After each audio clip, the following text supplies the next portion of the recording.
Тут ударной волной выдавило в школу. В это время у нас наши повара готовили кушать. Вот от прилета в ту воронку. Вот. Крыша, она, видите, как туда поехала вся. Там перегородки повылетали. То есть штукатурка на голову, 2 кастрюли еды в непригодность. Вот, девочки прибежали в школу, вытрушивались, переждали, пока это все дело закончится. И по-новому давай готовить, потому что людей нужно было кормить.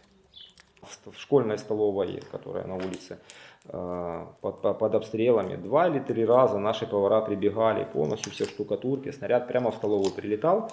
Обед, который готовился в таких вот больших кастрюлях, вот, просто падал с плиты от ударной волны, то есть это приходило в непригодность. Девочки, ну и там пару молодых людей, скажем так, 7 где-то человек у нас на кухне готовила кушать для 200 людей. То есть они с утра до вечера проводили. Они своих детей не видели, они себя, скажем так, самопожертвовали на подвал. То есть они заходили утром на кухню и выходили оттуда вечером.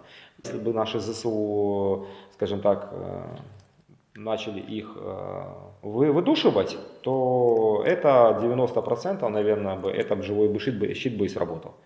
Поскольку им не надо было по хатам бегать, они просто зашли в подвал и вывели 200, грубо говоря, 200 человек, все это с детьми причем, женщин, детей, то есть, ну, это идеальный живой щит. А заранее готовил подвал под спортивный комплекс, там должен быть спортзал, тренажерный зал должен быть. В этом же подвале была установлена вытяжка, то есть стены обшиты гипсокартоном, то есть оно более-менее было окультурено. Ну, понятно, что кровати там никаких приспособлений было. Была плита ОСБ, вот, на которой в конечном итоге люди ложили ОСБ и гипсокартон, для того, чтобы не так сыро стянуло. Вот, и как сарделечки, селедочка один в один люди лежали.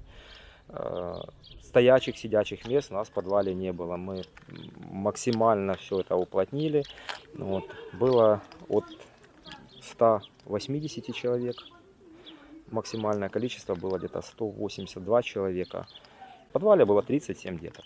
То есть разного возраста. Начиная от годичных детей вот, и заканчивая 18-летними. Вот так, что у нас уже детки после 18 нет. А старики? Старики, у нас было 3 человека, которые в подвал спустились и просидели безвылазно месяц. То есть они подняться на 2-й этаж просто физически не могли. В беседе с оккупантами они говорят, да мы не хотели вообще воевать. То есть они говорят, нас товарищ Путин обманул. То есть у нас были учения, нас сюда пригнали, мы воевать вообще не хотим. Ну, то есть такое, понимаете? А были такие, которые кричали, сейчас мы всех вас тут пиндосов повыловим. Я говорю, кто такие пиндосы? Я говорю, неофашисты. Я говорю, кто такие неофашисты? Они, ну, бандеровцы. Я говорю, вы Бандера вообще историю читали? Я говорю, что такое Бандера? Говорю. Вот. А нам не надо, нам сказали, это неофашисты. Я говорю. Зашли тувинцы. Вот это самое безобразное, чего случилось, скажем так, в Ивановке. Даже сами русская пехота, они вот мне лично в глаза говорили, говорит, вы представляете, говорит, когда приехали тувинцы, говорит, мы русские бронежилеты и каски поодевали. Они ходили, они говорят, русская армия, российская, не русская, потому что как бы, русская Киевская Русь, да, а не россияне. Вот это как бы моя позиция. Вот, российская армия, у них связи между собой не было. Был же такой случай, что они друг по другу стреляли. Вот, а потом приезжали и там ругались матом, типа, что вы делаете. Вот, с тувинцами они безбожно здесь употребляли спиртные напитки. Вот, ездили как ковбой с автоматами, стреляли в воздух.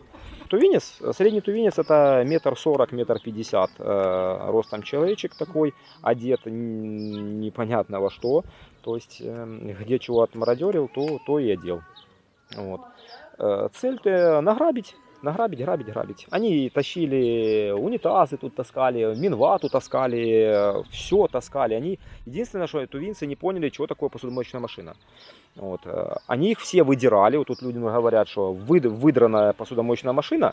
А что это за агрегат? Они не поняли. Если стиралка они еще где-то видели, может в рекламе, там где-то, может, хотя не в рекламе, у них, наверное, телевизоров нету. Вот они посудомойкой они не поняли что-то. За этот аппарат они их эти посудомойки не трогали, по факту-то. Вот. А так тащили все буквально выгребали. У нас в подвале жил человек, он говорит, пришел, у меня, говорит, голые стены, все, ковры повыносили, все, полностью все, подчистую. То есть они ничем не брезговали. Некоторые из русских, российских рассказывали, что я не буду, правда это или неправда, они говорили, что все награблено, они грузили в КАМАЗы через переправу и поездами возили на Белоруссию. Вот. Поэтому Ивановка, когда они отсюда выезжали, мы своими глазами, все люди, которые провожали их, так скажем, незлым тихим словом, вот, они на беттерах, на танках, коробки, там, наволочках, все завязано, то есть это имущество жителей Ивановки, ну, ближайших, потому что они не только в Ивановке были, они в Ягодном грабили, Слободу грабили, Лукашовку. Вот. То есть те села, которые были под их в оккупации, они эти все имущество все возили.